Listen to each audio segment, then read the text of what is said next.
Amaran pimpinan bersatu, jangan sampai kerajaan hancur. Bekas ahli PKR dedah dalam sebar kebencian pada Rohingya.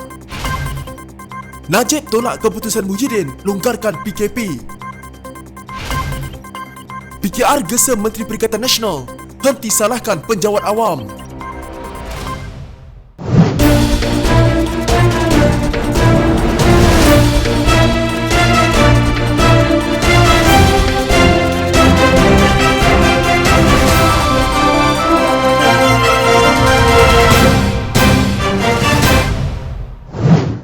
Ahli politik veteran Syed Hamid Albar memberi amaran supaya dakwaan pertembungan bersatu dan UMNO diuruskan dengan baik agar kerajaan Perikatan Nasional dapat bertahan. Perkara paling penting bila kamu menjadi sebahagian daripada kabinet, kamu ada tanggungjawab bersama, kena ada ketaatan bersama, bukan tempat-tempat untuk bersikap berpura-pura hancur kerajaan nanti, katanya kepada Portal Malaysia Kini. Pengarah pemilihan bersatu berkata demikian ketika diminta mengulas mengenai dakwaan terdapat pertembungan antara UMNO dan Bersatu, khususnya di Johor, seperti yang didakwa beberapa pemimpinnya. Pada 27 April, pemimpin Bersatu Johor, Muhammad Solihan Badri, mengeluarkan kenyataan meminta parti kerajaan tidak memandang enteng keberadaan mereka dalam gabungan berkenaan. Solihan yang merupakan anggota Esko Kerajaan Negeri dan Adun Tenang juga berkata, penyertaan Bersatu dalam lantikan politik seperti di syarikat berkaitan kerajaan atau GLC mesti menjadi sebahagian daripada kerjasama Perikatan Nasional. Sebelum ini, bekas Menteri Besar Johor, Osman Sapian, turut membangkitkan isu pelantikan jawatan antara wakil Bersatu dan UMNO di Johor yang didakwa diagihkan secara tidak samarata. Di peringkat negeri, beliau memberikan beberapa contoh yang menurutnya menunjukkan pemimpin Bersatu dipinggirkan daripada pelantikan ke dalam agensi kerajaan negeri. Naib Presiden UMNO Khalid Nordin mengakui rapuhnya Gabungan Perikatan Nasional di Johor namun menolak habuan politik dalam bentuk lantikan jawatan sebagai penyelesaiannya. Bagi bekas Menteri Besar Johor itu, Perikatan Nasional hanya akan kukuh dan berfungsi dengan baik di Johor jika ia mampu menawarkan strategi yang baik bagi merealisasikan potensi negeri itu. Sementara itu, Syed Hamid yang pernah menjadi menteri di era Barisan Nasional berkata beliau percaya telah terdapat persetujuan di peringkat negeri untuk mengagihkan jawatan secara adil. Jadi saya rasa ini di peringkat negeri pun masing-masing bersetuju untuk tubuhkan dan agihkan jawatan. Saya rasa Bersatu banyak juga berkorban sebab banyak kerajaan negeri di bawah Bersatu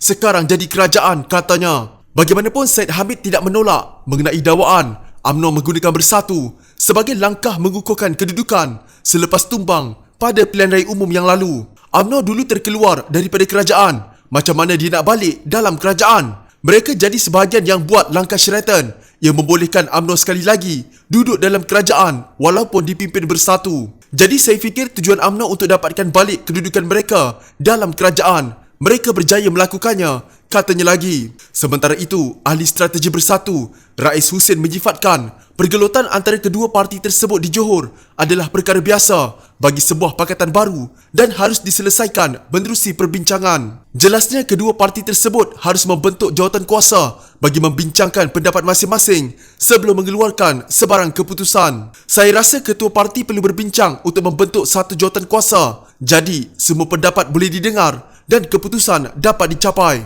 Bagi saya, itu adalah satu cara untuk selesaikan isu tersebut dan cara untuk bergerak ke hadapan, katanya ketika dihubungi Portal Malaysia Kini. Bagaimanapun, Rais turut menggesa pemimpin parti supaya berhenti bermain politik dan lebih memfokuskan pada usaha menangani isu ekonomi yang terkesan susulan pandemik COVID-19. Semua pemimpin perlu fokus atas apa yang perlu dilakukan, iaitu menyelesaikan isu krisis. Yang pertama adalah berdepan dengan pandemik COVID-19 dan krisis ekonomi. Buat masa sekarang, berhenti terlalu politiking atau berpolitik dan fokus untuk melihat kepada isu pengangguran, katanya lagi. Selain itu, anggota Majlis Pimpinan Tertinggi MPT Bersatu, Wan Saiful Wan Jan, turut menjelaskan bahawa rundingan adalah cara terbaik bagi menyelesaikan pertelingkahan kedua parti berkenaan. Bersatu mempunyai tokoh besar di Johor seperti Muhyiddin Yassin sendiri dan bekas Menteri Besar Osman Sapian. Pemimpin Bersatu Negeri juga ada dalam Esko Kerajaan Negeri Johor. Mereka akan dapat mencari penyelesaian terbaik dan saya yakin ia akan turut baik untuk Bersatu, katanya lagi. Ahli Majlis Tertinggi Bersatu, Muhammad Rezwan Mat Yusof pula menafikan pertembungan antara kedua-dua parti tersebut. Tidak benar, katanya ringkas kepada Portal Malaysia Kini. Timbalan Menteri Wilayah Persekutuan Edmund Santara mempersalahkan netizen berkait DAP atas peningkatan insiden ucapan kebencian dan mesej xenofobia menyasarkan komuniti Rohingya baru-baru ini sewaktu negara berdepan wabak COVID-19. Bercakap kepada portal Malaysia Kini dan Kini TV, Santara berkata analisis beliau ke atas semua mesej media sosial mendapati ucapan kebencian dan mesej xenofobia itu ditaja oleh kumpulan bermotif politik. Kenapa saya kata kumpulan ini bermotif politik? Anda boleh lihat bahawa mereka yang bercakap tentangnya berasal dari pihak DAP, kata ahli parlimen segambut itu seperti dilaporkan. Saya tidak kata bahawa ia ucapan kebencian dan mesej xenofobia yang menyasarkan etnik Rohingya datang daripada DAP sebagai sebuah parti, tetapi daripada individu yang berkait dengan kumpulan mereka. Edmund merujuk kepada ledakan kenyataan di media sosial menyasarkan pelarian Rohingya susulan penyebaran tuduhan palsu bahawa aktivis komuniti itu menuntut kewarganegaraan Malaysia. Pemimpin agama dan aktivis hak asasi turut menggesa orang ramai supaya bertenang. Ini berikutan langkah kontroversi pihak berkuasa tidak membenarkan bot yang membawa beratus-ratus pelarian Rohingya memasuki perairan Malaysia bulan lepas. Santara adalah seorang daripada 9 ahli parlimen PKR yang keluar parti itu pada Februari berikutan pemecatan timbalan Presiden PKR Muhammad Azmin Ali dan Naib Presiden Zuraida Kamarudin. Beliau merupakan pengerusi Pusat Pengurusan Bencana Wilayah Persekutuan yang bertanggungjawab ke atas komuniti Rohingya di Selayang yang kini dikenakan Perintah Kawalan Pergerakan Diperketatkan atau PKPD. Dianggarkan 15,000 etnik Rohingya tinggal di kawasan Pasar Borong Selayang. Agensi Pelarian Pertubuhan Bangsa-Bangsa Bersatu UNHCR berkata separuh daripada 175,000 pelarian yang berada di Malaysia adalah daripada etnik itu.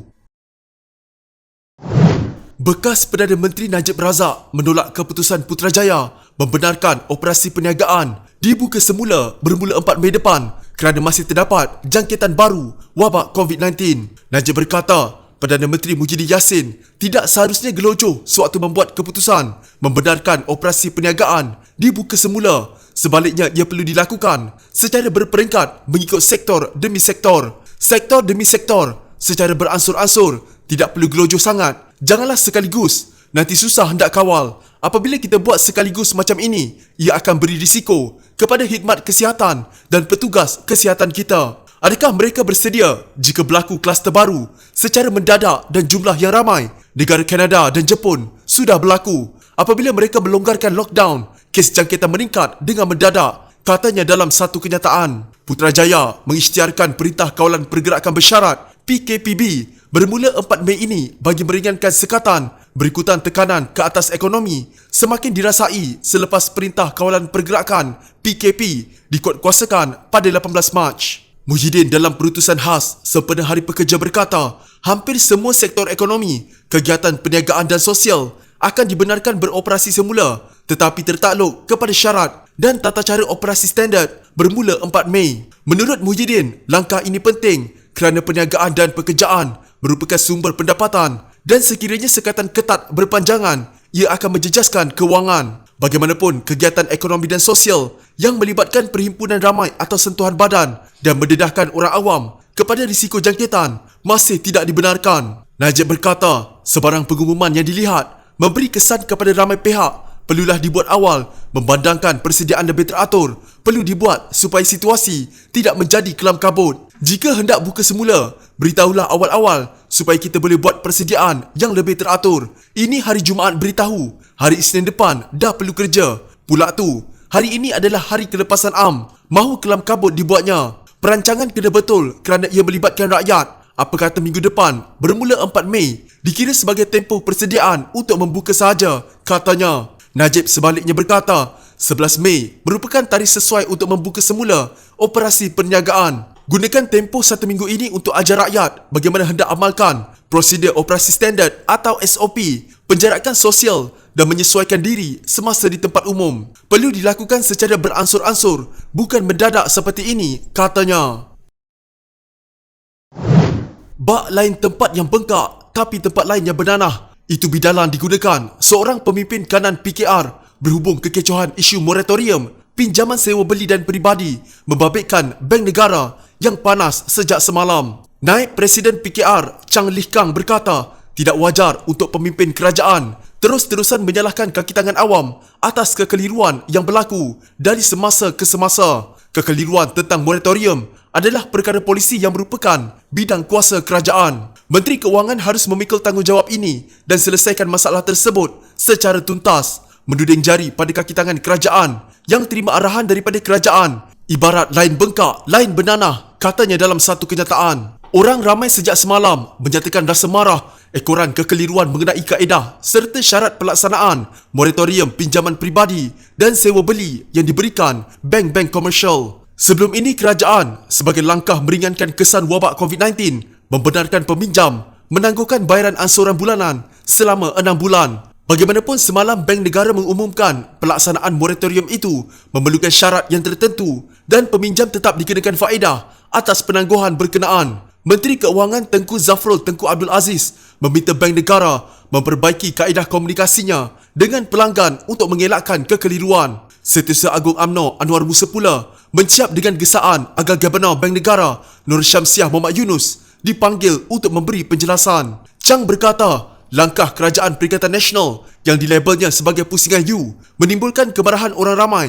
Namun, Tengku Zafrul sebaliknya bukan sahaja tidak mengaku salah, malah menyalahkan Bank Negara. Ini bukan kali pertama pemimpin Perikatan Nasional menyalahkan penjawat awam yang semata-mata menjalankan tugas mereka. Pada Mac lalu, 5 pemimpin kerajaan negeri tidak dijemput untuk menghadiri mesyuarat khas COVID-19 bersama Perdana Menteri. Apabila Perdana Menteri dipertikaikan, Ketua Setiausaha Negara yang dipersalahkan dan terpaksa meminta maaf. Apakah ini cara Perikatan Nasional menjaga maruah para penjawat awam? Katanya. Ahli Parlimen Tanjung Malim itu berkata, jika Menteri Perikatan Nasional wajar menghentikan tindakan menyalahkan penjawat awam. Kalau Menteri Perikatan Nasional tidak berupaya untuk merungkai kemelut negara, mereka harus menjaga mulut dan mengelakkan diri daripada mengguris hati penjawat awam, terutamanya mereka yang sedang berperang dengan virus COVID-19 di barisan hadapan, katanya. Jika anda mempunyai gejala seperti demam, batuk dan sesak nafas, jangan berlengah untuk terus ke klinik atau hospital bagi menjalani ujian saringan. Bersama kita tangani wabak COVID-19.